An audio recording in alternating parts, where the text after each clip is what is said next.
Ukraine has been growing its military in preparation, but compared to Russia, it is outnumbered and outgunned. This all has enormous implications globally.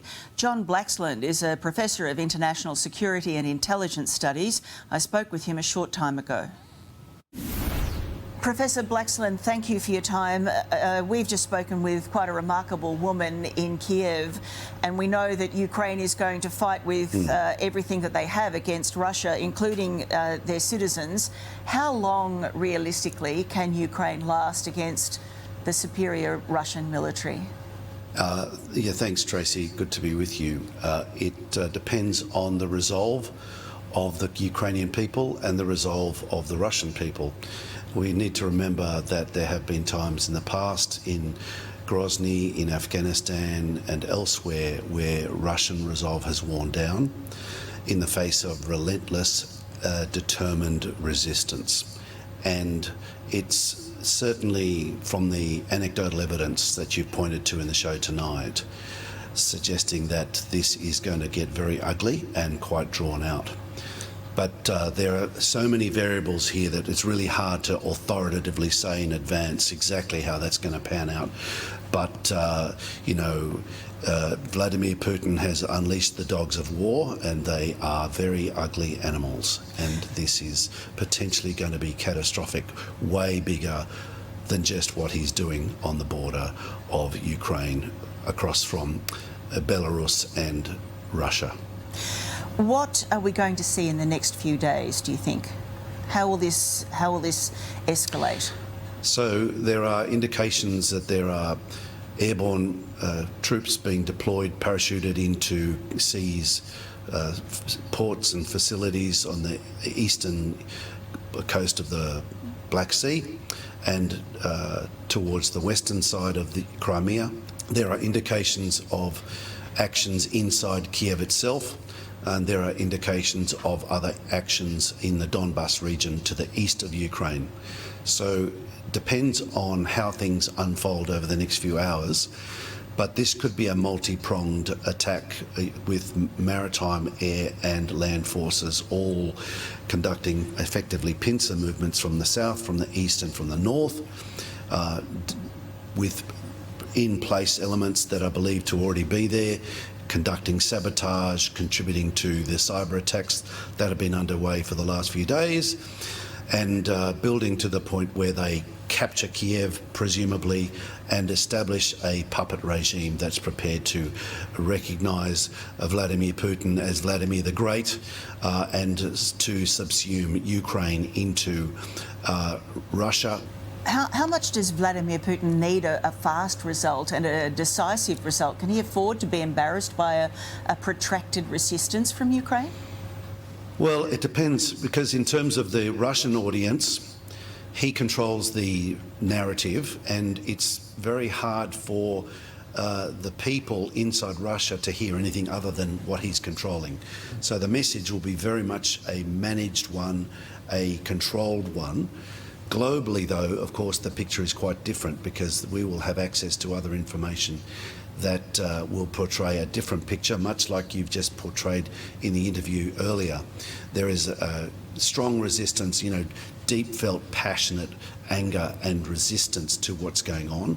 But of course, what Vladimir Putin's been doing for the last 2 decades is engendering that same kind of passion in Russia for this reinvigoration, this overcoming the humiliation of the end of the Cold War, of the humiliating collapse of the Warsaw Pact, and the scurrying towards NATO of all these erstwhile allies who endured half a century, almost half a century of Soviet rule, and who voted with their feet to get away from Russia. So what could possibly go wrong? Well, of course, a lot can, and a lot likely will. I know that you were watching the Prime Minister this afternoon when he announced that we were stepping up sanctions. We were targeting another 25 individuals, and we were also looking at 300 members of the Russian Parliament.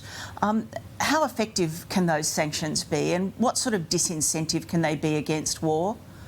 So they're actually really powerful disincentives. If we're able to coordinate this internationally and really apply the Magnitsky principles to these close oligarchs and inner circle of Vladimir Putin's power elite. This has the potential to really intimidate Vladimir Putin and his close circle.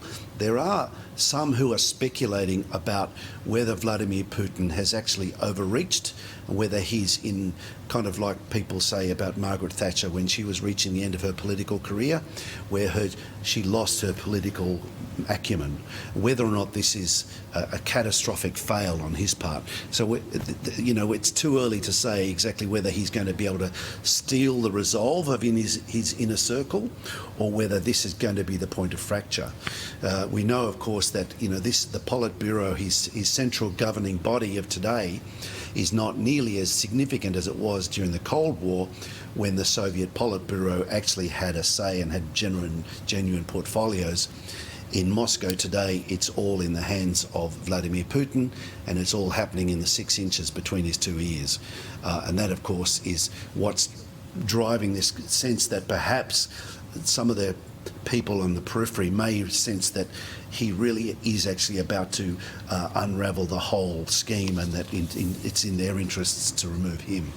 We'll see, because he has definitely laid down the groundwork for a strong a surge of nationalism in support of his policies about bringing Ukraine back in from the cold, and making Ukraine more part of Russia, and making Russians proud of being part of a great power.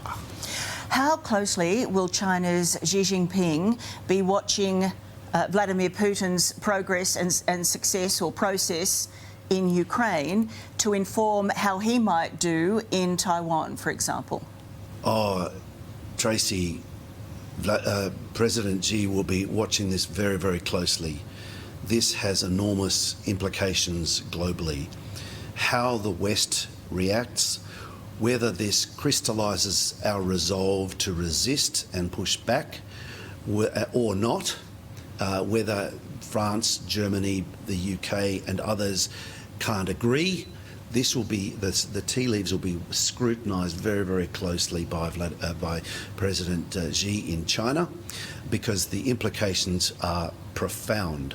The implications for Taiwan, if the position that Vladimir Putin has taken about denying the right of Ukraine to exist applies and goes unchecked in effect, this has enormous implication for the freedom of action Xi has to act more precipitously, more quickly over Taiwan. We know he's got plans to do that.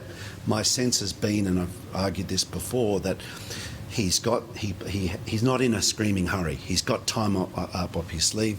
He's been looking to wait till his military capability is that much stronger to get to the point where he can do it and win categorically. I don't think he's there yet, but the opportunity might arise if the West's resolve is seen to crumble.